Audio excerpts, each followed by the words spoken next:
Pues muchas gracias, sean bienvenidos a este webinar. El día de hoy estamos muy contentos en el CISAF porque nos acompaña Maxime Roffé. Él es doctorando en filosofía en la Universidad de Guanajuato, donde actualmente concluye su tesis doctoral realizada en codirección con el doctor Gerard Bensoussan de la Universidad de Estrasburgo. Realizó sus estudios de filosofía en el Institut Catholique de París hasta el nivel de maestría. Desde hace 5 años reside en México y es miembro del Laboratorio de Ontología Contemporánea del Departamento de Filosofía de la Universidad de Guanajuato. Sus investigaciones se inscriben en el campo de la filosofía contemporánea y se articulan en torno al hegelianismo, el post-hegelianismo, la fenomenología y la filosofía política, con especial atención a las obras de Franz Rosenzweig y Georges Bataille. En este marco, su trabajo explora la manera en que el pensamiento contemporáneo replantea la cuestión de la existencia humana concreta, de la singularidad y de la experiencia histórica.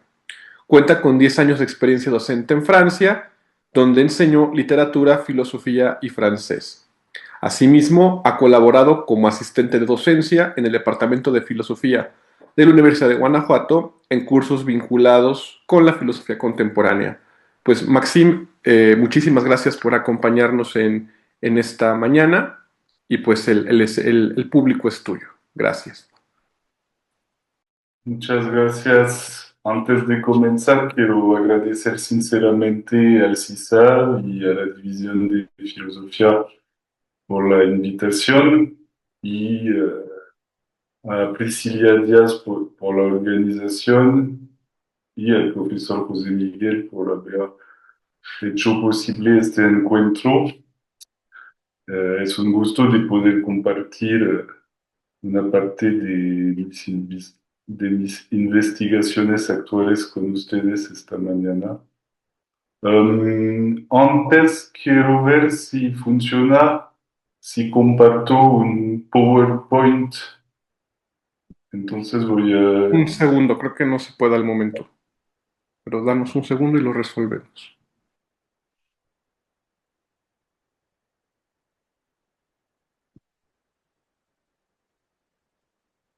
Creo que ya.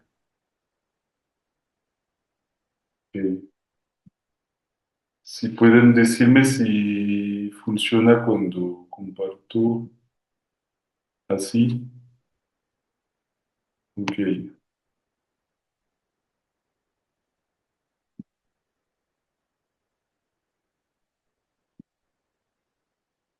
Entonces, la reflexión que quisiera... Ya no está ya no estamos viendo la presentación, creo que se salió. Sí, pero no pasa nada, solo Ah, comparto. perfecto, perfecto, perfecto. La reflexión que quisiera proponer hoy parte de una pregunta bastante fundamental. ¿Cómo puede la filosofía llegar a pensar y decir la existencia humana en su dimensión más concreta? Y a la inversa, ¿cómo puede la filosofía salir de su tendencia constitutiva a la abstracción para dirigirse hacia lo concreto humano? Esta cuestión y la tensión que implica atraviesan una buena parte de mis investigaciones doctorales que me encuentro actualmente finalizando. En ella me he interesado particularmente por interrogar los alcances y las implicaciones de la confrontación entre lo que Franz Rosenzweig llama su nuevo pensamiento y el idealismo, en particular bajo su forma hegeliana. Me parece especialmente valioso poder presentar algunos aspectos del pensamiento de Rosenzweig en este espacio dedicado a la reflexión filosófica y antropológica, pues su obra sigue siendo, a mi juicio, insuficientemente explorada. Quisiera explicar brevemente por qué me parece importante conocer y dar a conocer el pensamiento de Rosenzweig. La primera razón, bastante sencilla, en la medida en que uno se propone pensar filosóficamente la existencia humana en relación con cuestiones abiertas también por la fe cristiana, me parece que un pensamiento de inspiración cristiana, personalista, rara vez se enriquece tanto como en el diálogo con el pensamiento judío, y en este sentido Rosenzweig representa un interlocutor privilegiado. Uno de sus principales aportes consiste en intentar volver a arraigar la filosofía en lo que él llama en alemán das Judische, es decir, podemos traducir el elemento del judaísmo. Esto no significa que la estrella de la redención, que es su obra maestra, debe leerse como una filosofía del judaísmo, sino como una filosofía con vocación universal, aunque enraizada en la tradición hebraica y bíblica, del mismo modo que la mayor parte de la filosofía europea clásica se encuentra enraizada en la tradición griega o greco-latina. La otra razón por la que Rosenzweig me parece imprescindible es la siguiente, y aquí me refiero a una intuición que he tenido que confirmar y respaldar a lo largo de mi investigación. Me parece que el pensamiento de Rosenzweig cristaliza e incluso anticipa uno de los grandes giros de la filosofía del siglo XX. Me refiero al intento de volver a pensar lo humano desde la concreción de su existencia y de su experiencia. En una palabra, lo que vamos a llamar lo concreto. Nos queda entonces entender la manera en que Rosenzweig intenta pensar lo concreto humano.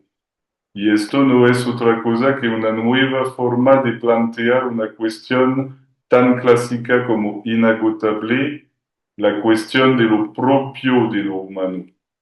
¿Cómo pensar lo propiamente humano? Se trata, me parece, de una pregunta que cada época, cada generación deben volver a plantear a partir de aquello que está en juego en un nuevo contexto. Una buena manera de entrar en lo que podríamos llamar la antropología rosenzweigiana es precisamente volver a la fuente de esta pregunta misma, no solo a la respuesta que implica, sino también a la manera en que la tradición filosófica europea la ha formulado y desarrollado. Ese primer retorno nos conduce a la pregunta tal como fue formulada inicialmente por el padre de la filosofía. Me refiero, por supuesto, a Platón o a Sócrates, hablando a través de la escritura de Platón. Entonces voy a compartir este pequeñito.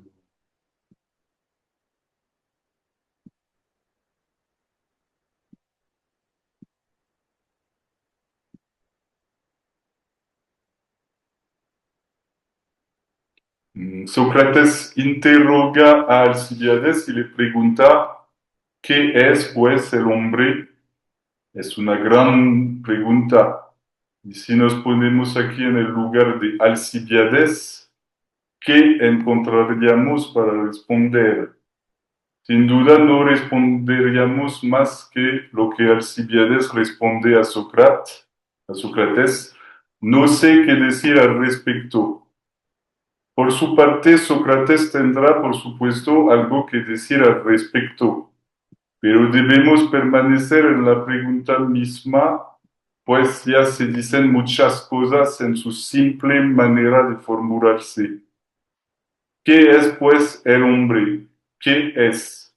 En sí misma, esta pregunta supone que el hombre sería algo cuya definición podría conocerse y delimitarse y que así sería posible pasar respecto del hombre de la ignorancia al saber. pero Alcibiades ignora realmente qué es el hombre, no sabe reconocer espontáneamente a un ser humano cuando ve uno, pero es propio del filósofo detenerse en las evidencias a partir de las cuales nos orientamos en la vida cotidiana. El filósofo vuelve sobre esas evidencias y las vuelve no evidentes al interrogarlas. Y lo hace, ante todo, al plantear la pregunta ¿qué es? Ahora bien, uno de los gestos fundamentales de Rosenzweig consiste precisamente en cuestionar esa misma pregunta. ¿Hasta qué punto es pertinente? ¿Es realmente una buena pregunta? ¿Lo humano es algo que pueda dejarse aprender a partir de esa pregunta? Para examinar esto, podemos dirigirnos a un pequeño libro que Rosenzweig redacta más o menos en el momento de la publicación de La Estrella de la Redención, y que se titula El librito del sentido común sano y enfermo. En este libro, Rosenzweig retoma la cuestión de lo propio de lo humano de una manera más explícita y concentrada que en La Estrella, atacando precisamente esta pregunta tradicional de la filosofía, el ¿qué es? Según él, esta formulación traduciría ante todo una forma de apresuramiento por parte del filósofo, como una voluntad no solamente de saber, sino de saber rápido, e incluso podría decirse una forma de impaciencia un poco pueril, característica de su modo de ser. Al preguntar qué es, el filósofo buscaría saberlo todo enseguida, inmediatamente. Ahora bien, las realidades que interroga solo se dan verdaderamente a conocer a través del tiempo, al hilo de una experiencia que madura más o menos lentamente. Pero eso no es todo. Esta impaciencia propia del filósofo nace de su asombro o de su maravilla, y nuevamente fue Platón quien estableció por primera vez este asombro como el acto de nacimiento de la filosofía, el Thomasein en griego, que también puede traducirse como estupor. Y es este estupor al que Rosenzweig vincula el motivo inaugural de la filosofía, conduciendo al filósofo a interrogar la realidad mediante la pregunta ¿qué es? Según Rosenzweig, se trataría así para el filósofo de dar forma y consistencia a su estupor y, en cierto modo, de complacerse en él, de mantenerlo al mantenerse él mismo en la inmovilidad en la que aquel lo sumerge, hasta el punto de dejar que esa inmovilidad paralice su propio pensamiento. La pregunta ¿qué es? Traduciría entonces tanto la impaciencia como la complacencia del filósofo respecto de su estupor, ese estupor provocado por una realidad cuando uno vuelve la mirada hacia ella y se detiene en ella. A través de una pregunta semejante, el flujo vivo y cambiante de lo real queda inmovilizado. El filósofo inmoviliza la realidad para exigir de ella una respuesta inmediata. Ahora bien, al inmovilizar de este modo una realidad, esta termina convirtiéndose en algo distinto de aquello con lo que tratamos en la experiencia cotidiana. Así detenida, la realidad ya no es algo que compone nuestra experiencia común y diaria, es decir, algo móvil, temporalizado, viviente, sino que se convierte en un objeto fiero, en un objeto que obstaculiza el movimiento como si obstruyera el flujo temporal que rige nuestra vida cotidiana. Se convierte en un objeto en el que la mirada humana queda atrapada y paralizada. Es exactamente el proceso de la idolatría en su sentido bíblico, la captación fascinatoria de la mirada y del pensamiento por una forma inerte a la que se atribuye una potencia que no posee. Les pediré que intenten conservar esta definición de la idolatría para la continuación, para entender la continuación de mi exposición. Y voy ahora a citar un pasaje de este librito del sentido común sano y enfermo, que va a resumir mucho mejor lo que intento de explicar.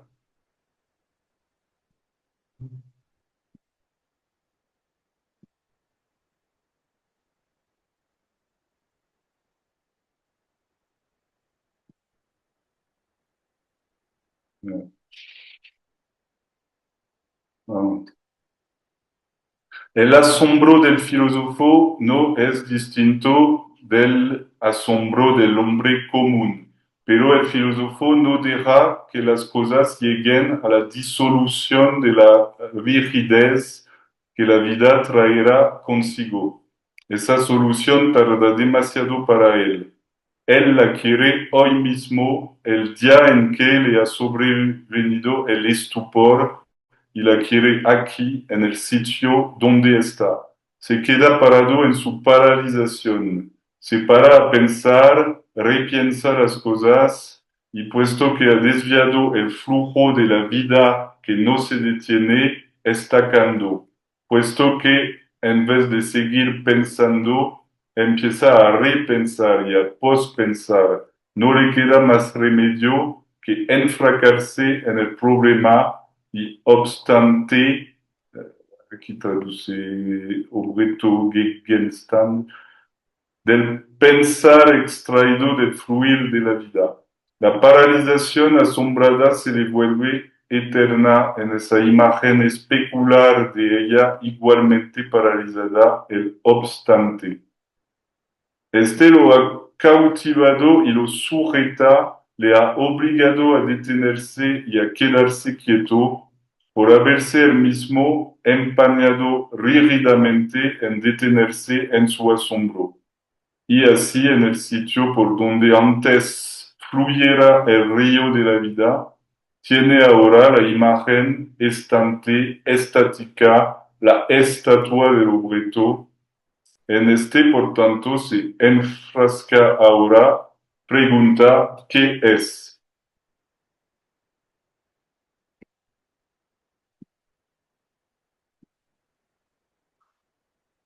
Vuelvo a Sócrates y a Alcibiades. A la luz de Rosenzweig, esa escena puede verse como una escena originaria en la que el filósofo incita al hombre común a suspender su juicio, a volver y detenerse sobre un saber que cree poseer. El hombre común nunca esperó ser interrogado por el filósofo para saber reconocer los rasgos de lo humano en el ser humano. Aquí representado por Alcibiades, ese hombre común ni siquiera esperaba que pudiera plantearse semejante pregunta. De ahí su confesión de ignorancia. No sé qué decir al respecto. Pero ¿sobre qué recae entonces su ignorancia?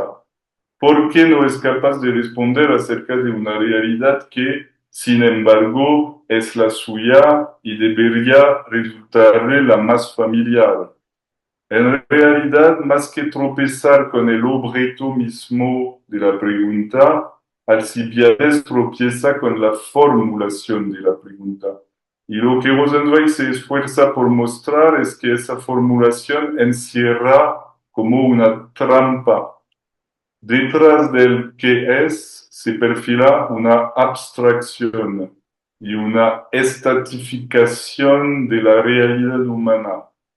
Se trata de fijar la realidad humana bajo una forma bien definida, de convertirla en una especie de objeto fijo o de forjar una representación capaz de cautivar la mirada.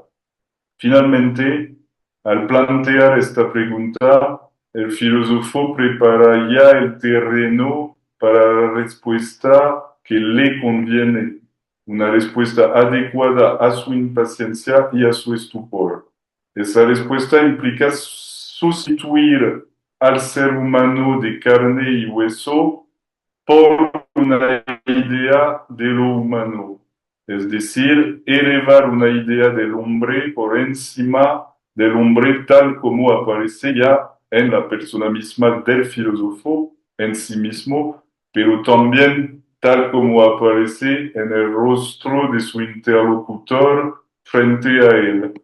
Alcibiades está ahí, sin embargo, en persona, ex homo podría decirse, pero no es esa humanidad la que interesa a Sócrates. Demasiado trivial o demasiado evidente, la idea del hombre en la pregunta de Sócrates y por extensión en la tradición filosófica no se encuentra entonces en la experiencia de la humanidad con la que tratamos día tras día en nosotros mismos y a nuestro alrededor. Se trata de un objeto o de un obstante que el filósofo extrae del flujo de la temporalidad que rige nuestra experiencia cotidiana. Es un objeto, una imagen que fija así, bajo la forma general de una esencia, un ser ideal, ese ser que el pronombre interrogativo que pretende captar de manera unívoca. Es por tanto contra la determinación esencializante del idealismo, contra lo que Rosenzweig arremete al atacar esta pregunta, en la medida en que esencializar o idealizar al ser humano equivale a desencarnarlo o a despersonalizarlo. Este anti-idealismo puede comprenderse además como sintomático de lo que Rosenzweig llama el elemento judío de su pensamiento, una agudeza particular frente al riesgo de la idolatría como riesgo constitutivo del pensamiento. El repudio de la idolatría forma uno de los pilares de lo que podría llamarse el ethos del judaísmo. Desde luego no se trata de algo absolutamente exclusivo del judaísmo. Puede pensarse, lo encontramos también en la filosofía y puede pensarse en particular en Nietzsche, en la manera en que Nietzsche se asigna la tarea de derribar a martillazos los ídolos de la metafísica. Y Rosenzweig convierte a Nietzsche en un prefigurador de su propia filosofía, de lo que él llama la filosofía nueva. Entonces, volver a la fuente de lo concreto humano implica para Rosenzweig y después de Nietzsche comenzar por liberar el pensamiento del idealismo y destruir el idealismo como se destruye un ídolo. Recuerdo el contexto. Rosenzweig redacta La estrella de la redención en plena Primera Guerra Mundial, sobre postales que envía a sus padres mientras él mismo se encuentra movilizado en el frente de los Balcanes. La escritura de esta obra, La Estrella, está estrechamente ligada a este contexto. Frente al espectáculo de la muerte que devasta las trincheras, Rosenzweig ve la consecuencia trágica a la que conduce la concepción idealista del mundo. La polémica contra el idealismo no es entonces solamente una cuestión de pura especulación. Se trata aquí, podemos decir, de una cuestión de vida o muerte. Hay que entender que bajo la pluma de Rosenzweig, el idealismo no es simplemente una corriente o una tendencia más dentro de la filosofía, es algo más, es algo que moldea los espíritus y que termina imponiéndose con el tiempo como concepción dominante del mundo.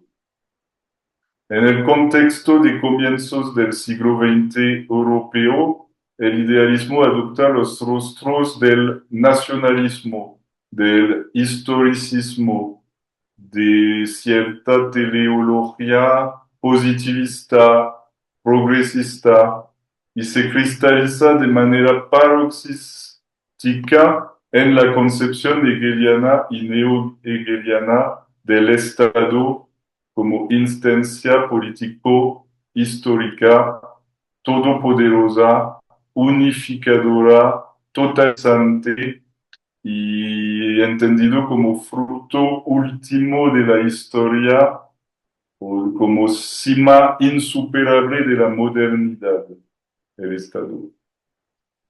Todo ello aparece ante los ojos de Rosenzweig como la manifestación de una determinación metafísica más profunda y mucho más antigua, arraigada en la Grecia antigua, y cuyo nacimiento incluso podría situarse con Parménides, con su famoso fragmento, el fragmento de Parménides, pensar y ser son lo mismo. Rosenzweig ve en este fragmento la premisa de una confusión que va desastrosa entre lo real y el pensamiento. Confusión entre la vida concreta y la idea abstracta. Y esta confusión caracteriza a sus ojos la tendencia subterránea del idealismo, es decir, también una tendencia idolátrica o pagana de la concepción del mundo propia de los pueblos europeos. Es esa misma confusión la que cerca de 2500 años más tarde conduce ciegamente a los pueblos europeos a precipitarse en el caos de la Primera Guerra Mundial. En realidad, esta guerra no hace más que manifestar trágicamente los efectos mortíferos del idealismo cuando éste invade el campo político bajo las formas derivadas de la ideología. Idealismo e ideología no pertenecen, por tanto, exclusivamente al ámbito del pensamiento erudito. Se presentan ante todo como inflexiones determinantes de lo que Hegel llamaría el espíritu de los pueblos, produciendo y alimentando representaciones que se propagan y se infiltran en el seno de los pueblos a través de sus culturas, de los discursos, de las instituciones, hasta moldear el sentido común y, como Rosenzweig lo dice de manera bastante clara, incluso moldear el inconsciente. En pocas palabras, el idealismo y las ideologías que derivan de él producen concepciones del mundo y subjetividades. Por eso Rosenberg habla de un sentido común enfermo. El sentido común estaría enfermo del idealismo y el pensamiento nuevo consistiría en proponer el remedio capaz de curarlo. La Primera Guerra Mundial se desarrolla como un acontecimiento apocalíptico en el sentido corriente de del mundo, pero también en el sentido etimológico, en el sentido de un acontecimiento revelador. La muerte masiva que provoca revela el efecto concreto de una falsa concepción de la vida humana. La idea según la cual la vida humana no cuenta para nada, la idea de que no es más que una cantidad despreciable. A la vida humana concreta se le ha sustituido una idea abstracta.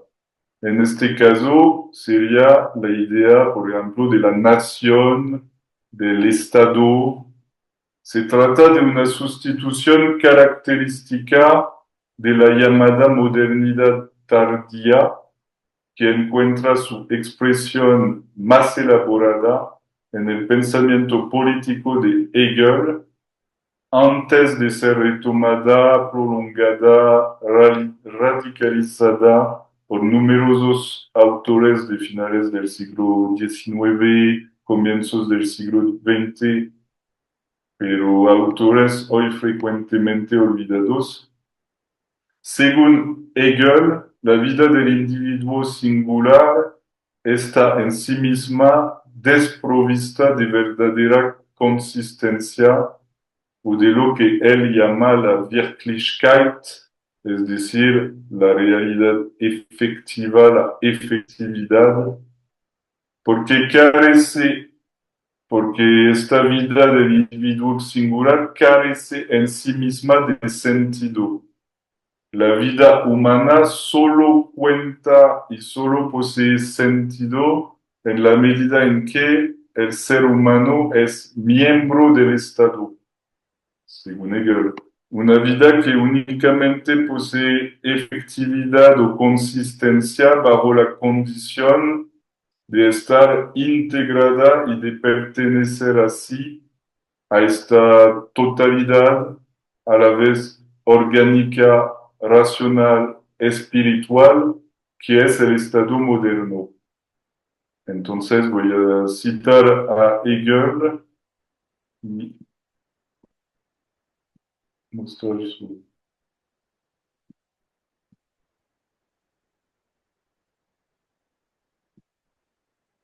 Es bastante complicado, Hegel. Cito a Hegel en la filosofía del derecho, siendo el estado espíritu objetivo, el individuo mismo solo tiene objetividad, verdad y eticidad en cuanto él es un miembro del Estado.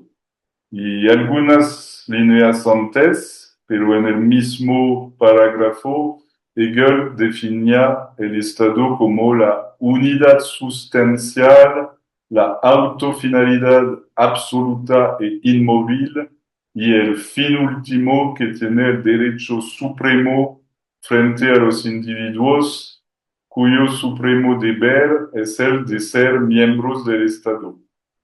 Hay también un otro parágrafo en la filosofía del derecho donde dice explícitamente el Estado, su derecho supremo es de exigir el sacrificio de los individuos si lo necesita. Y no importa que los individuos no sean de acuerdo.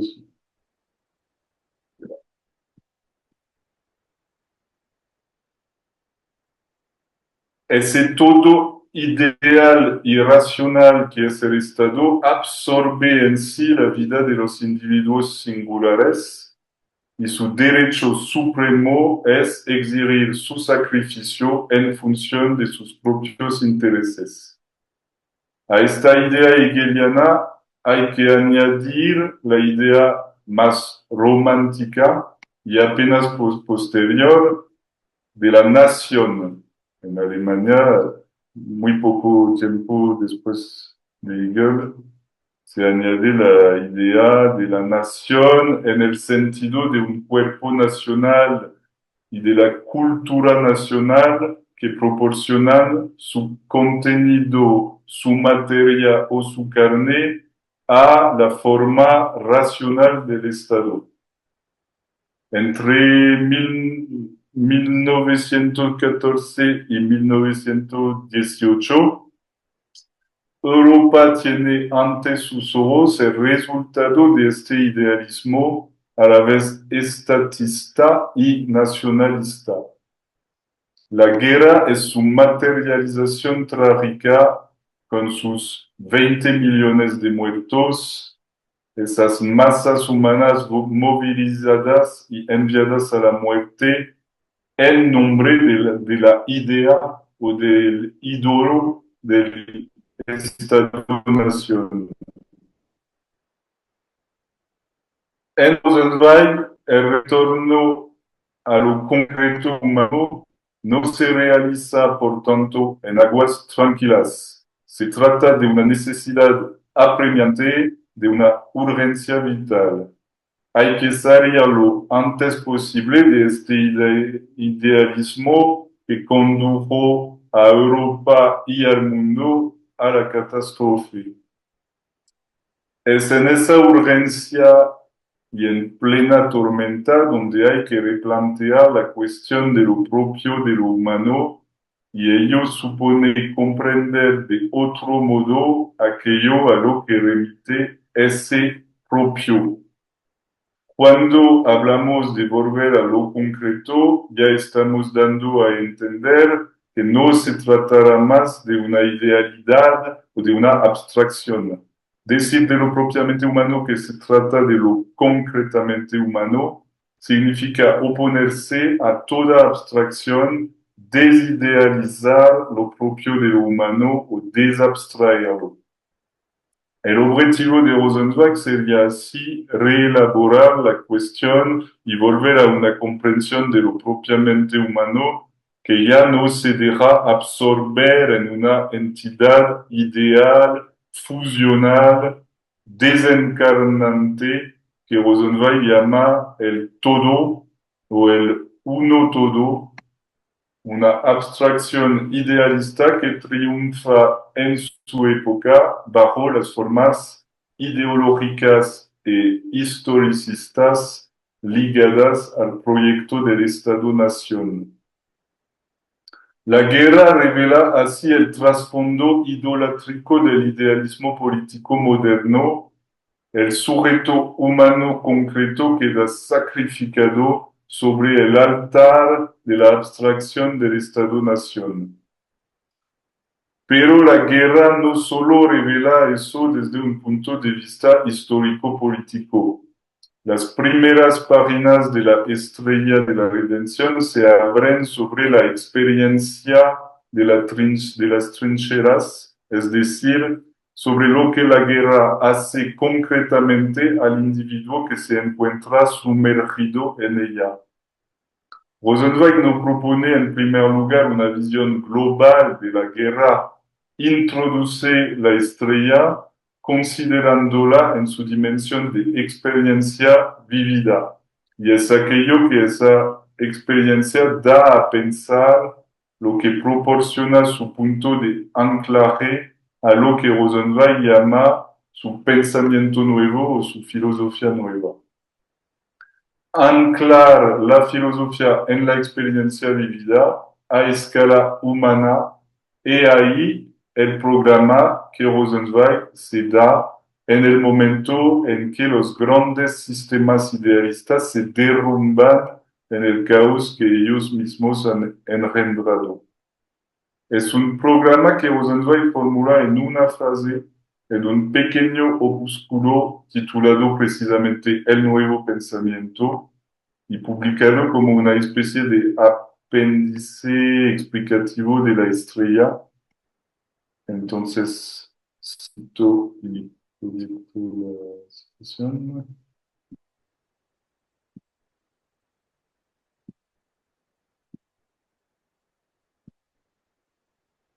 Finis Philosophiae puede más bien que la filosofía experimental o experiencial comience precisamente en ese punto en que la filosofía ha llegado hasta el final.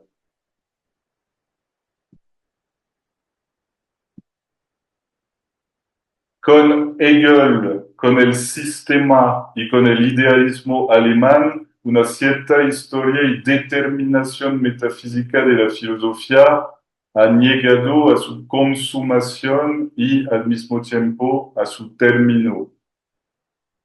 La pregunta sería, ¿significa eso que ya no podría haber filosofía después de Hegel?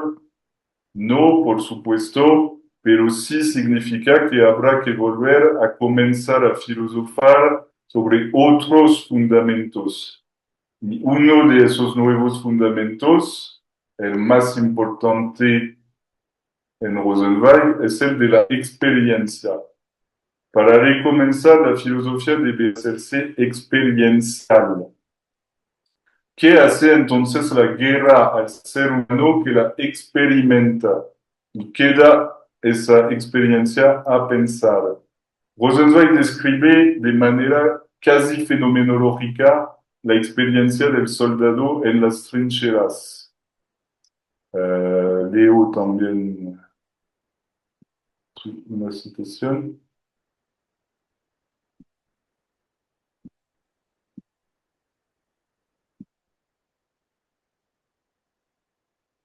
Por más que el hombre se defienda de los tiros al corazón de la muerte ciegamente inexorable, escondiéndose como un gusano en los repliegues de la tierra desnuda, y ahí perciba a la fuerza y sin remedio lo que de otro modo nunca percibe, que su yo de morir solo sería un ello, y grite él entonces su yo con todos los gritos que aún contiene su garganta a la cara de lo inexorable que le amenaza con su exterminio inconcebible.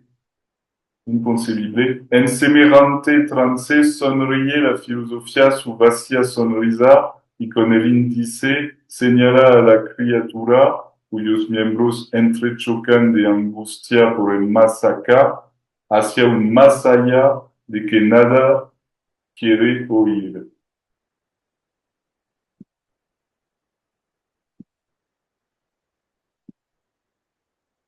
Es desde luego la omnipresencia de la muerte lo que caracteriza fenomenológica o experiencialmente el hecho de estar sumergido en la guerra.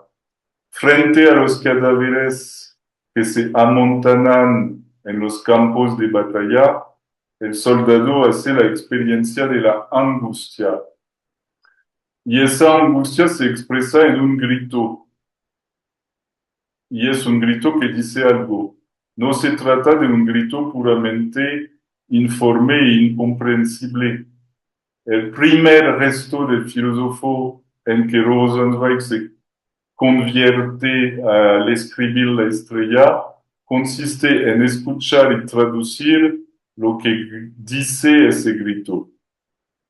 Y una vez más se trata de un gesto que Rosenzweig contrapone al de la tradición filosófica. Según él, la filosofía habría permanecido sorda a ese grito, ciega ante esa angustia. Se habría esforzado no en escucharlo ni en responderle, sino por el contrario en descuidarlo o relativizarlo. La filosofía habría hecho todo lo posible por eufemizar o minimizar ese grito proveniente de la dolorosa y lúcida conciencia de la muerte. Y esta empresa de minimización comenzaría con Platón, cuando Platón orienta la mirada hacia el ideal de un más allá deseable, donde el alma se vería liberada del cuerpo. Volver a lo concreto humano es volver a la lucidez frente a la muerte como horizonte angustiante e inexorable. Es volver a la conciencia de ser mortal y una conciencia semejante no puede sino ignorar la división platónica entre alma y cuerpo. El cuerpo tiembla, el alma se angustia y ambas cosas son una sola. La criatura grita yo y ese yo significa que en ella, cuerpo y alma indivisos, todo se niega a dejarse reducir a un ello, al ello que le promete la muerte. Todo en la criatura resiste a ese paso de la primera a la tercera persona. Ese paso que se hace patente para la lucidez de la mirada frente al estado del cuerpo muerto, frente a la visión del cadáver.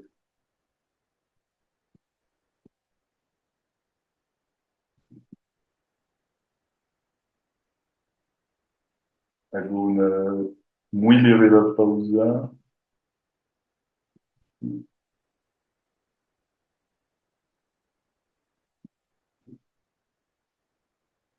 Los hombres movilizados en el frente de la Primera Guerra Mundial habían partido en un primer momento alegres y despreocupados, o como se dice en francés, decimos, habían partido la fleur au fusil, que literalmente sea con una flor en el fusil. Habían partido con la convicción de participar en algo grande, exaltante, algo más grande que ellos mismos y que habría de engrandecerlos a su vez. En realidad fueron arrojados a un infierno, a una carnicería, a la prueba sobrehumana o más bien infrahumana de una violencia ilimitada. La representación exaltante de la nación se deshace entonces ante la realidad del cuerpo amenazado por la muerte. Lo que parecía engrandecer al individuo revela de pronto su reverso, su reducción a una vida sacrificable, a una vida que ya no cuenta. Y Rosenweig va directamente a lo esencial, abre la estrella, poniendo en escena el cara a cara entre el individuo angustiado, la criatura humana que toma conciencia de su condición mortal, y el todo abstracto del idealismo. Pero en la prueba misma de las trincheras, ese ideal termina perdiendo toda consistencia y todo sentido, desintegrándose ante sus ojos. Ni la ideología que lo había movilizado, ni la filosofía que le prometía consuelo logran responder a la angustia que se apodera de él, cuerpo y alma. La perspectiva de la muerte lo devuelve a su realidad concreta, su finitud mortal. Y esa finitud se manifiesta por contraste en su voluntad de vivir y de perseverar en su singularidad. Ahora bien, Rosenzweig comprende la muerte como un proceso de retotalización, un retorno fusional a la materia inerte, a la causeidad, a la tierra. Desde la muerte misma hasta el todo del idealismo, es la misma amenaza de aniquilación la que se cierne sobre lo singular. La guerra ejecuta precisamente esta amenaza, engulle en su propia totalidad la multiplicidad de las existencias singulares y las reduce a una masa de cadáveres indiferenciados. La guerra revela así el nihilismo en acción, la potencia de negación que el idealismo encierra bajo la aparente positividad de su proceso de totalización. Al mismo tiempo, en su dimensión de prueba carnal y afectiva, la guerra arranca a la criatura humana de las garras de las falsas representaciones. Detrás del uniforme, el soldado descubre aquello que lo anima fundamentalmente, su irreductible voluntad de vivir en primera persona. Comprende que su vida no es una cantidad despreciable, sino algo que cuenta absolutamente. En las trincheras, cuando siente cerca de sí lo que Rosenzweig llama el aliento pestilente de la muerte, el sujeto humano comprende que su vida singular es infinitamente significativa y que se aferra a ella por encima de todo.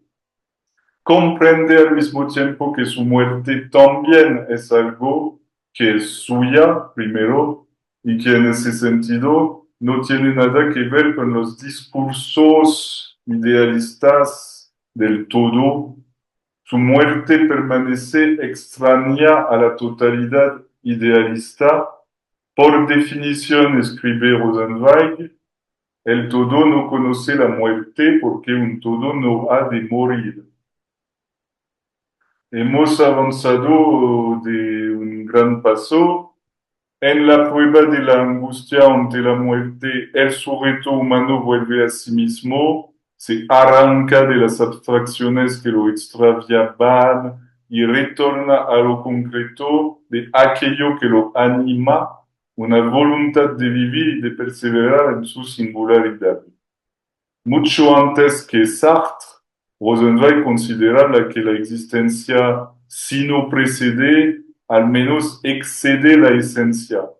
Existir como sujeto humano equivale entonces a resistir a su absorción en la totalidad y negarse a dejarse reducir por el pensamiento a una esencia universal que amenaza con aniquilar lo singular. Un poco más adelante, Rosenzweig consagra una subsección específica a la cuestión de lo propio del hombre, y es el título de la subsección, lo propio del hombre. Y ahí encontramos esta fórmula particularmente decisiva e impactante.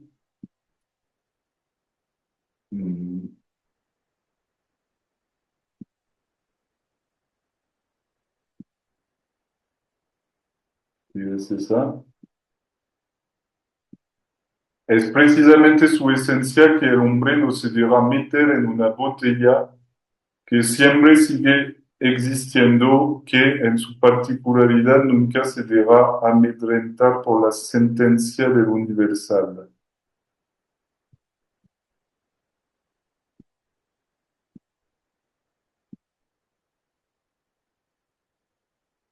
Pero este paso decisivo hacia lo concreto humano no constituye la última palabra. Podría objetarse aquí que el pensamiento de Rosenzweig desemboca en una filosofía finalmente que podría ser individualista o incluso atomista, opuesta a toda comprensión que sería más comunitaria de la vida humana. Sin embargo, no es así y hay maneras de entender por qué. Cuando Rosenzweig habla de singularidad, particularidad, unicidad también, no se refiere al concepto clásico de individuo como lo entendemos de las tradiciones liberales. Lo singular remite más bien a una determinación existencial fundamental que atraviesa todos los niveles de la realidad humana. Un sujeto humano es singular entre otros sujetos singulares, pero también una lengua es singular entre otras lenguas, un pueblo entre otros pueblos, y en este sentido todo lo humano es singular porque todo lo humano es plural. La pluralidad no contradice lo singular, es su reverso constitutivo. Y hay que ir todavía un poco más lejos. Digamos que habría dos grandes maneras de abordar la cuestión de lo propio de lo humano. Una sería la de Platón y la tradición idealista. Consistiría en extraer del propio pensamiento los recursos necesarios para elaborar una definición del hombre capaz de aprenderlos de una vez por todas, universalmente, en su esencia o en su concepto. Rosenzweig ve en ello una manera de meter al hombre en una botella. La otra manera, aquella a la que Rosenzweig quiere hacer justicia, consistiría en pensar el hecho humano a partir de la experiencia, lo cual supone confiarse a la experiencia en la medida en que es la experiencia mucho más que el pensamiento la que ilumina al existente humano, conduciéndolo o reconduciéndolo ineluctablemente hacia sí mismo, hacia aquello que hay de humano en él. En la experiencia de la guerra nadie interroga al soldado preguntándole qué es el hombre.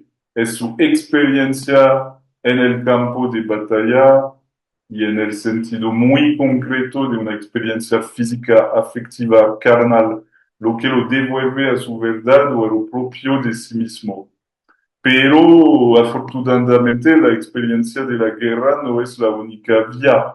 No hace falta estar en condiciones extremas para que esta verdad del fondo singular o del alma se revele.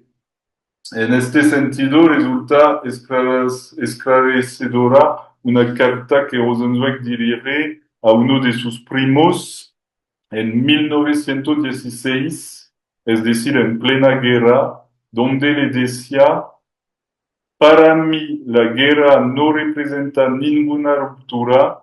En 1913 ya había vivido tanto que para imponérseme la guerra de 1914 habría tenido que desencadenar por lo menos el fin del mundo.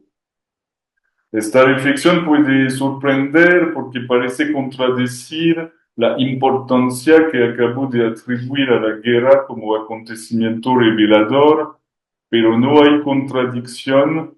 Hay que comprender que esta figura del soldado movilizado en las trincheras no es otra cosa que una especie de figura tipo del hombre común europeo de comienzos del siglo XX.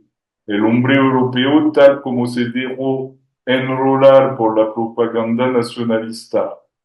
Es a esta figura tipo y mayoritaria del hombre europeo a la que la experiencia de la guerra revela una verdad existencial. Ahora bien, Rosenzweig no siente pertenecer él mismo a esta figura. 1913 es precisamente la fecha de su retorno al judaísmo. Franz Rosenzweig asiste a una celebración de Yom Kippur en la sinagoga y esta celebración lo marca profundamente. Decide entonces retornar a sus raíces judías en un sentido muy fuerte y auténtico. Se descubre o se vuelve plenamente judío y es en ese momento cuando toma plena conciencia de su singularidad. Por el judaísmo, en tanto sabe ahora que pertenece a una tradición minoritaria y tal vez minorizada en el seno de la cultura nacional dominante, pero también y sobre todo en un sentido más profundo de una vocación singular. La vocación de una vida por vivir y de un pensamiento por construir que no puede ser más que los suyos. Puede decirse entonces que esta liturgia de Yom Kippur actuó sobre Rosenzweig como una forma de revelación. Lo reveló a sí mismo, le hizo tomar conciencia de su existencia propia, de su vocación propia. Rosenzweig llega finalmente a ser el mismo a partir de ese año 1913. Se convierte en el judío que ya era, pero de una manera más auténtica, y habla respecto de disimilación con respecto a la cultura alemana mayoritaria. Al mismo tiempo, esta conversión le hace comprender aquello que es propio de toda vida humana. Vivir humanamente es existir como sujeto singular y a la vez inscribirse en la herencia de un pueblo singular. Ahora bien, ya se trata de una experiencia de revelación y conversión religiosa o de la experiencia de la angustia ante la muerte.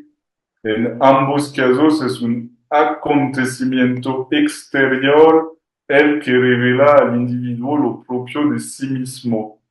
La conciencia no se ilumina sola, necesita una exterioridad que rompa el cierre de la inmanencia en la que el pensamiento parece quedar sumergido como en aguas estancadas.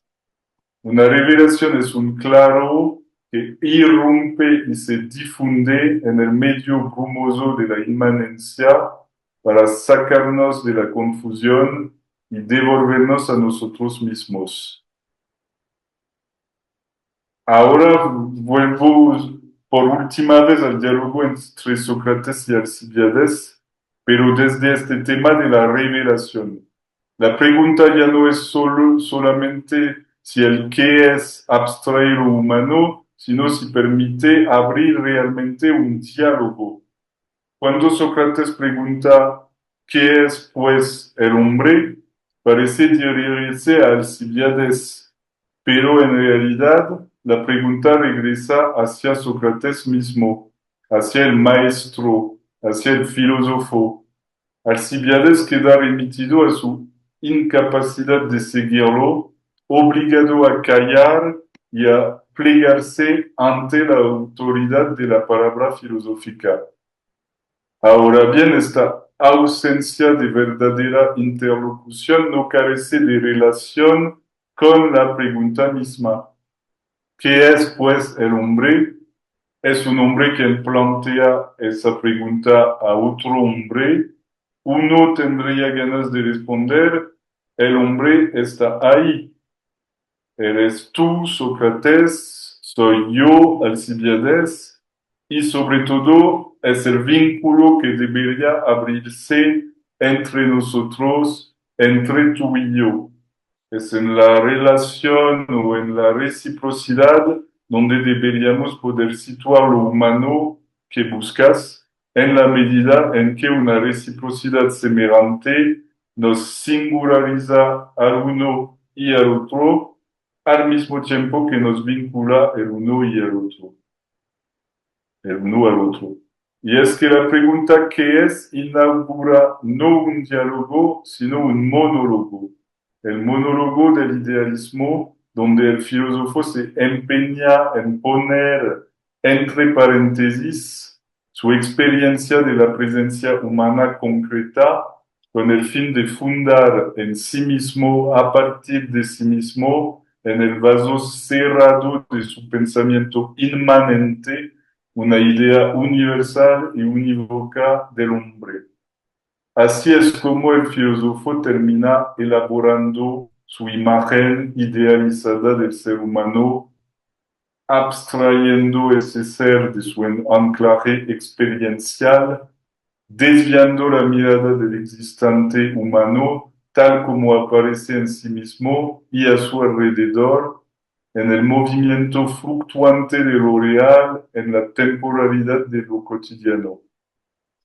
Este monólogo idealista tiende así a encerrar lo humano en la lengua de la causalidad, una lengua de la esencia y de la totalidad propia de un mundo pensado como conjunto de cosas. Al preguntar qué es el hombre, y la traducción más literal del griego sería además ¿qué pues el hombre? Sócrates pregunta en realidad ¿qué cosa es entonces el hombre? manera de reconducir el ser del hombre a la esencia del mundo y por tanto a la esencia de las cosas, como si el ser humano y su mundo fueran en el fondo una sola y misma cosa. La revelación viene precisamente a separar de nuevo aquello que el idealismo tiende a nivelar y a fusionar. La revelación revela separándolos lo propio de lo humano, por un lado, y la inmanencia del mundo y de sus cosas, por el otro. Se trata de dos realidades diferentes. La esencia de la vida humana no es la esencia del mundo.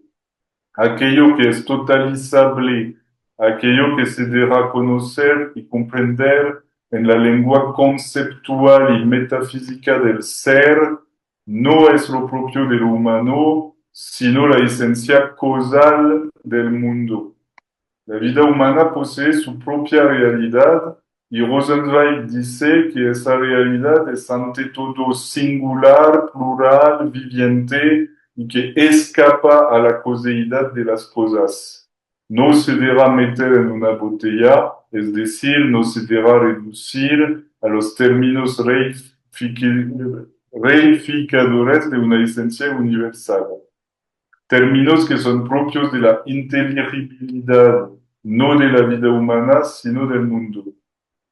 Y cuando Platón pretende definir lo propio del hombre a partir de la pregunta que es, y cuando Hegel pretende que el sentido de la vida humana solo se da y solo puede concebirse a partir de la esencia del Estado racional, es decir, a partir de su propio sistema político, de su propia lengua ideológica. Platon y Hegel pretenden comprender en el sentido fuerte del verbo comprender, es decir, abarcar, envolver, dominar, una realidad que los comprende a ellos mismos. Esta falsa revelación filosófica e inmanente de la esencia universal del sujeto humano implica necesariamente una operación de denegación, de supresión o de disolución, para emplear un término hegeliano, de lo singular y de la pluralidad. Al definir lo propio humano como un concepto dominable de una vez por todas, definible unívocamente, el filósofo debe necesariamente suprimir de su discurso la infinita singularidad, pluralidad que caracteriza la vida humana desde el punto de vista de la experiencia viviente. Puede verse en ello una forma de orgullo, como si el filósofo pretendería ocupar el lugar de una mirada divina. Es además más o menos lo que dice el propio Hegel en el prólogo de la ciencia de la lógica. Según sus propios términos, su proyecto consiste en desvelar el pensamiento de Dios antes de la creación del mundo. Rosenzweig vuelve a las fuentes volviendo a la revelación bíblica.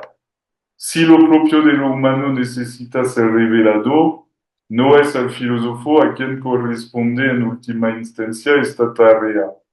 Le corresponde a la revelación misma, a la palabra de Dios, en tanto interviene como por irrupción, como un acontecimiento venido del exterior, en el tiempo histórico, en la inmanencia del mundo, en la realidad humana, como una palabra capaz de iluminar a la criatura humana, de devolverla a sí misma y de desconfundirla. Si lo concreto humano no puede pensarse adecuadamente a partir de la pregunta ¿qué es necesario, sin embargo, volver a pensarlo, puesto que la filosofía está llamada a proseguir más allá del idealismo. Es necesario entonces volver a plantear la cuestión a partir de una fuente no platónica, no pagana, no idealista, y esa fuente será para Rosenzweig el texto bíblico, es decir, el texto en que se encuentra consignada una palabra reveladora, divina ciertamente, pero sobre todo ni pagana ni idealista. Rosenzweig sustituye así la fuente griega por la fuente hebrea y sustituye el discurso monológico de la tradición filosófica europea y sus sistemas idealistas por las palabras proféticas y narrativas de los relatos bíblicos. A diferencia del monólogo idealista, el relato bíblico supone una palabra dirigida. No es un pensamiento que se piensa a sí mismo, sino una palabra destinada a ser escuchada y respondida. Por eso la revelación bíblica abre un espacio de libertad y de responsabilidad. El destinatario puede responder, no responder. Ahí donde el discurso idealista busca convencer mediante la necesidad interna del concepto, la palabra bíblica interpela a un sujeto libre. El contraste es fuerte, pero corresponde a la radicalidad del propio Rosenzweig, poner a la filosofía en crisis para salvarla de su cierre idealista. Por eso pensará entonces lo propio de lo humano a partir del texto bíblico y de su lengua hebrea, una lengua en la que ve una lengua anclada en la realidad material, singular, viviente de un pueblo, el pueblo de Israel, y no en la conceptualidad abstracta y universalizante de la lengua idealista. El texto bíblico no deja de plantear la cuestión de lo propiamente humano, tanto como la tradición filosófica, pero lo hace en otra lengua y de una manera completamente distinta. Para concluir, Rosenzweig se vuelve en particular hacia el capítulo 3 del libro del Génesis. Adán y Eva desobedecen al comer el fruto del árbol que el Creador les había prohibido. Presas de la vergüenza, del miedo, se esconden. El Creador busca a Adán. Al no encontrarlo, lo llama. Y esto sucede en el versículo 9. Y es aquí que es decisivo para nosotros.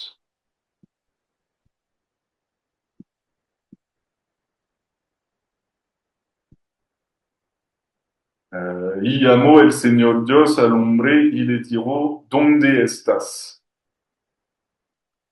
Entonces Adán sale de su escondite, en otras palabras, es el hombre que se muestra. Adán, como saben, es el nombre con el que la lengua hebrea designa al ser humano. Así pues, la criatura humana se muestra, sale en ese momento de la oscuridad en la que se había replegado y sale de ella en el momento en que oye resonar la llamada de su creador, es decir, en el momento en que es llamada por la palabra reveladora misma. La revelación revela lo humano, llamándolo, invitándolo a mostrarse por sí mismo. Y el humano o Adán responde a esa llamada no tanto mediante palabras como ante todo mostrándose, manifestándose en persona, saliendo de la sombra de las cosas bajo las cuales se ocultaba. Puede hacerse entonces una lectura filosófica y rosenzweigiana de este pasaje, interpretando el momento en que el hombre sale de su escondite como la puesta en luz de lo propiamente humano, aquí figurado por Adán, arrancado de la confusión originaria del mundo y de las cosas. Lo humano se revela o se hace visible propiamente en carne y hueso, con ocasión de una llamada que lo invita a desprenderse de la coseidad, a salir de la oscuridad en la que se mantenía esa oscuridad de un estado donde cosas y hombres se confunden, un estado fusional, originario, prehumano, preexistencial, aquí simbolizado por la posibilidad de esconderse en el Edén. Lo esencial es ver que la llamada del Creador no está formulada de manera impersonal y abstracta. No se trata de una interrogación genérica y englobante acerca del ser del hombre ni de un llamado dirigido a una masa indiferenciada como los discursos públicos que llaman a las masas a movilizarse por tal o cual causa o por tal o cual guerra. El Creador llama a su criatura dirigiéndose personalmente a ella del modo en que uno se dirige a un sujeto singular, empleando la segunda persona tú. Este pasaje del relato de Génesis es decisivo porque a través de él Rosenzweig vuelve a situar la cuestión de lo concreto humano en otra escena originaria, en otra fuente distinta del pensamiento platónico y del diálogo o falso diálogo entre Sócrates y Alcibíades. En la pregunta por el ser del hombre, tal como Sócrates o Platón la formulaban, podía verse la escena inaugural del monólogo idealista y la expresión de cierta orientación metafísica del pensamiento que determinará toda la historia de la filosofía europea.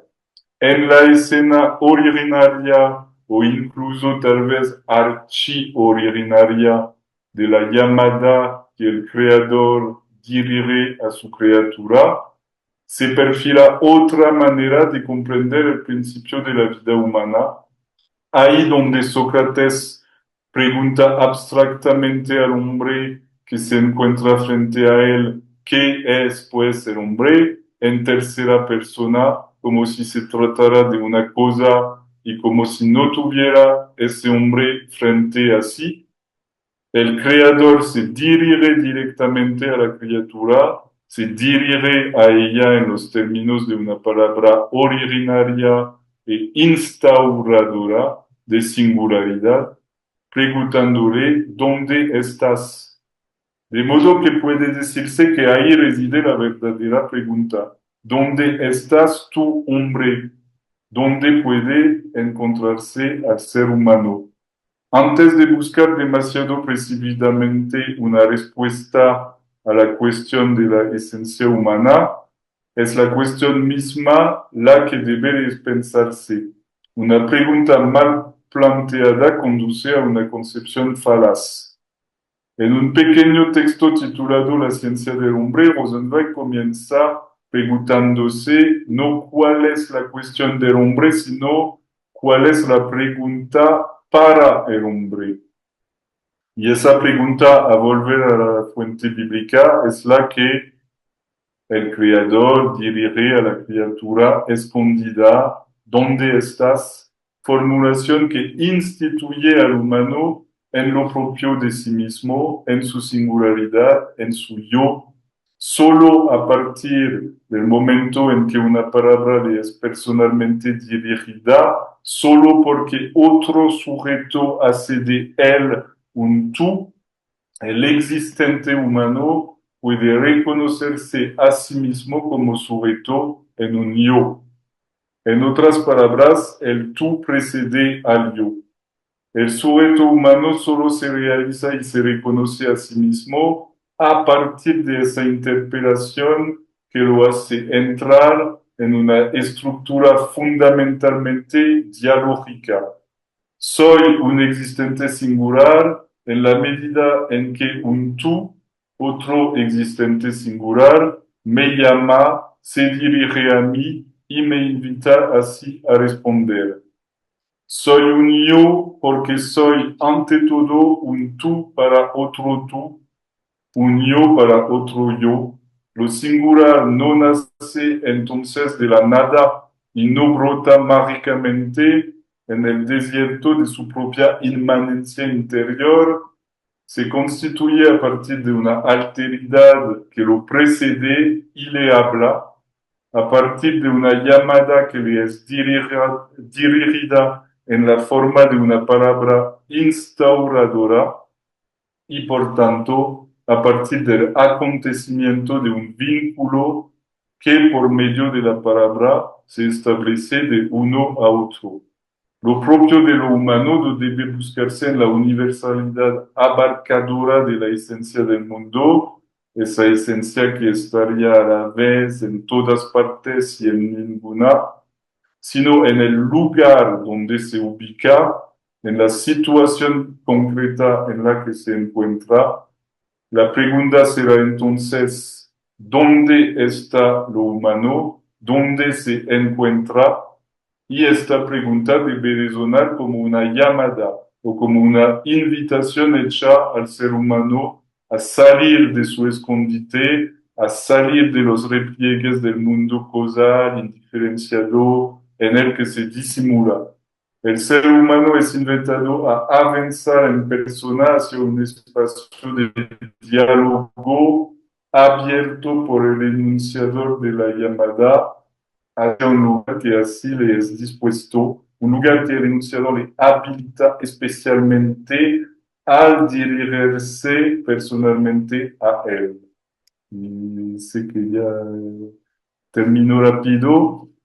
El existente humano solo se revela a condición de que se le haga un lugar, a condición de que una llamada le sea previamente dirigida, de que una palabra lo preceda y lo invite a salir del mutismo y del repliegue sobre sí mismo. La interpelación originaria es una llamada a existir en el sentido etimológico de existere, es decir, mantenerse fuera, salir para aparecer a plena luz del día. Y es así como el sujeto humano llega a ser el mismo, revelándose a la luz de esta llamada.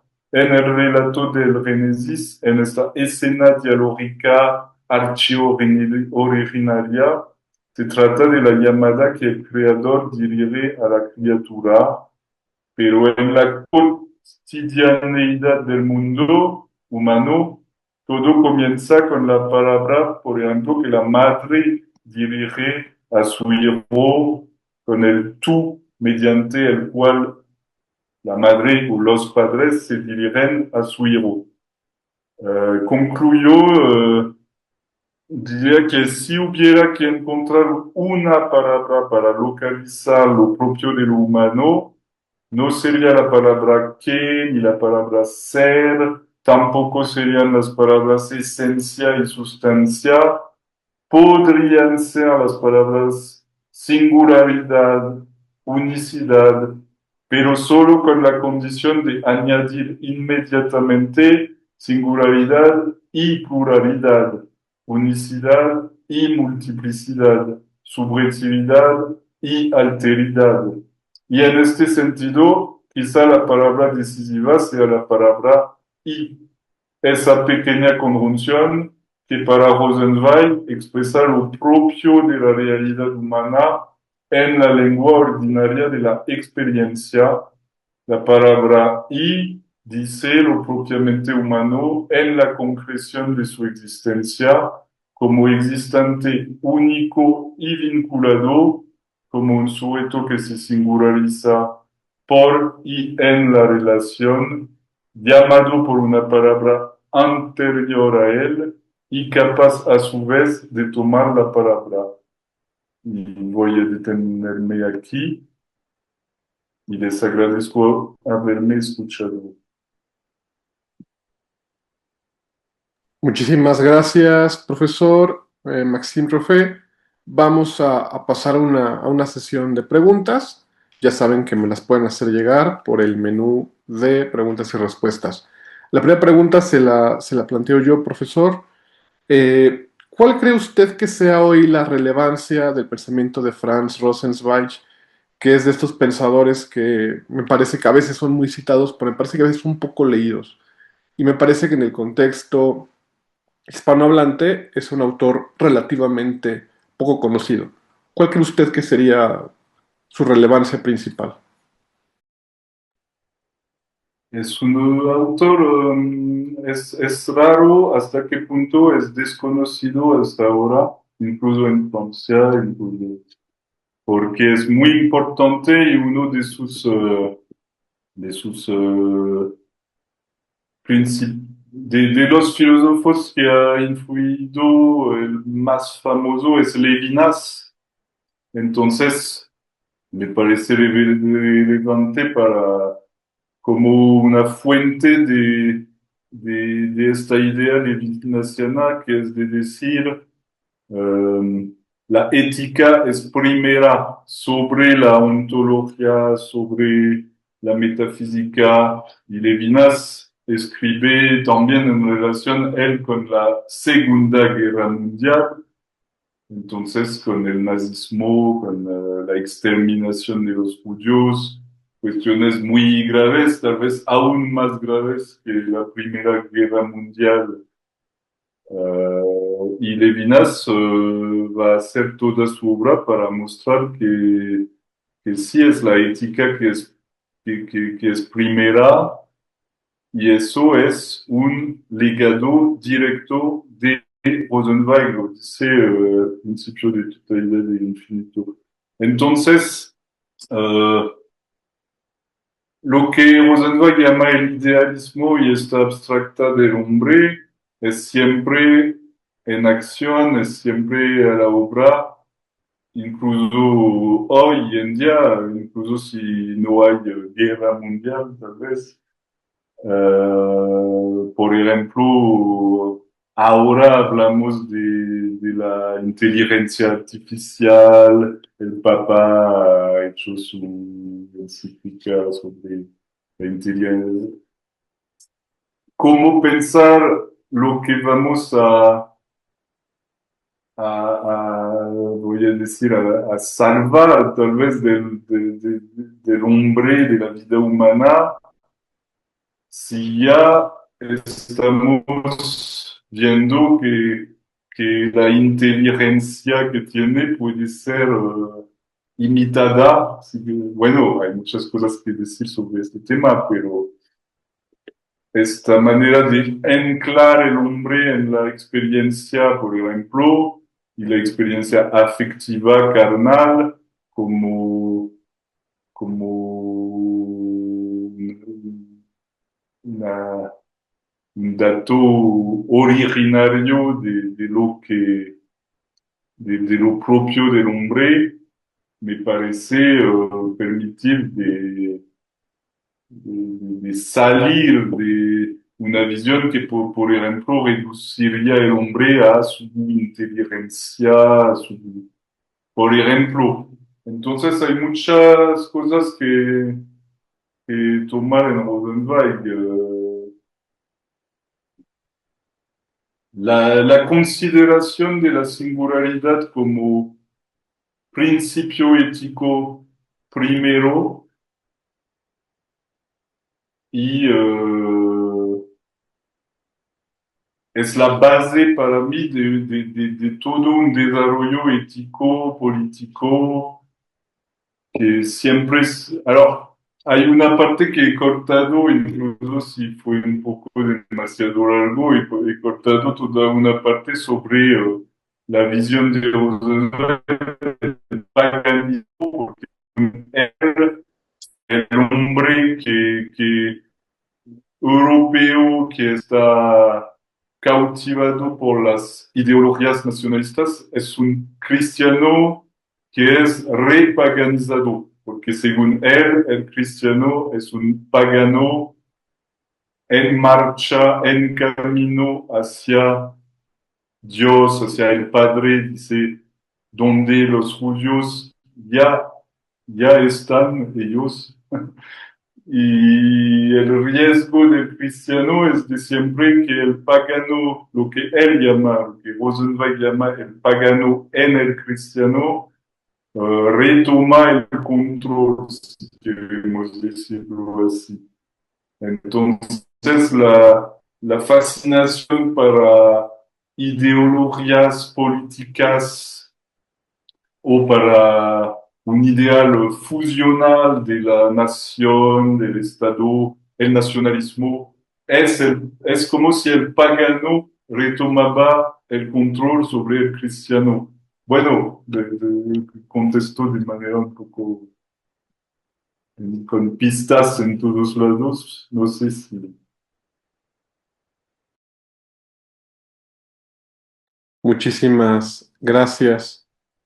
Pues ya estamos en tiempo, justamente ya son las 12 del mediodía y pues no nos queda más que agradecerle al profesor Maxime Roffet por su magnífica conferencia, invitarlos a que estén al pendiente de su obra.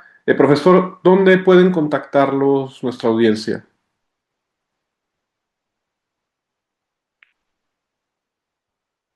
Ah, perdón, Perdón. tenemos una pregunta. Creo que podemos responder esta pregunta y terminamos antes de hacer el cierre. Nos dice Carlos Ortiz. ¿Cree usted que la expansión acelerada de la inteligencia artificial y de la cultura de lo inmediato está profundizando una crisis de la desconexión de lo humano concreto? ¿Cómo recuperar el sentido del encuentro, del otro y de la verdad humana? Complementa. Si Rosenzweig criticaba las filosofías abstractas que olvidan al ser humano real, ¿qué riesgos ve hoy en una sociedad que delega cada vez más sus pensamientos, sus relaciones y sus emociones a sistemas tecnológicos? Que creo que tengo no he entendido la pregunta. Perfecto. Si quieren No, la podemos leer hay una... o... Bueno, puedo abrir la ventana abajo que dice preguntas y respuestas y ahí puede leerla, pero creo que tiene problemas con su conexión. Bueno, pues creo que por cuestiones técnicas y de tiempo queda pendiente la pregunta, se le hará llegar al doctor Maxim y pues aquí terminamos con la sesión. Pues muchísimas gracias a todos por acompañarnos en este webinar. Ya no nos dijo, profesor, dónde lo pueden contactar. Contactar por mail. Sí, por alguna red social que tenga, un correo. Uh, si Priscila Díaz tiene mi correo, entonces estoy dispuesto a continuar el diálogo con quien es interesado y si tienen mi correo o quieren que lo No, escribo aquí. Priscila nos lo comparte. Sí, ahorita comparto el correo del profesor en el chat, para que puedan hacerle llegar sus preguntas. Nada más denme un momento en lo que lo... Pues muchísimas gracias a todos. Muchísimas gracias al profesor Maxime Roffet y nos vemos el próximo mes en una sesión más de nuestros webinars mensuales aquí vía Zoom de la División de Filosofía del CISA. Muchísimas gracias Priscila, muchísimas gracias a todos, que tengan un excelente día. Muchas gracias.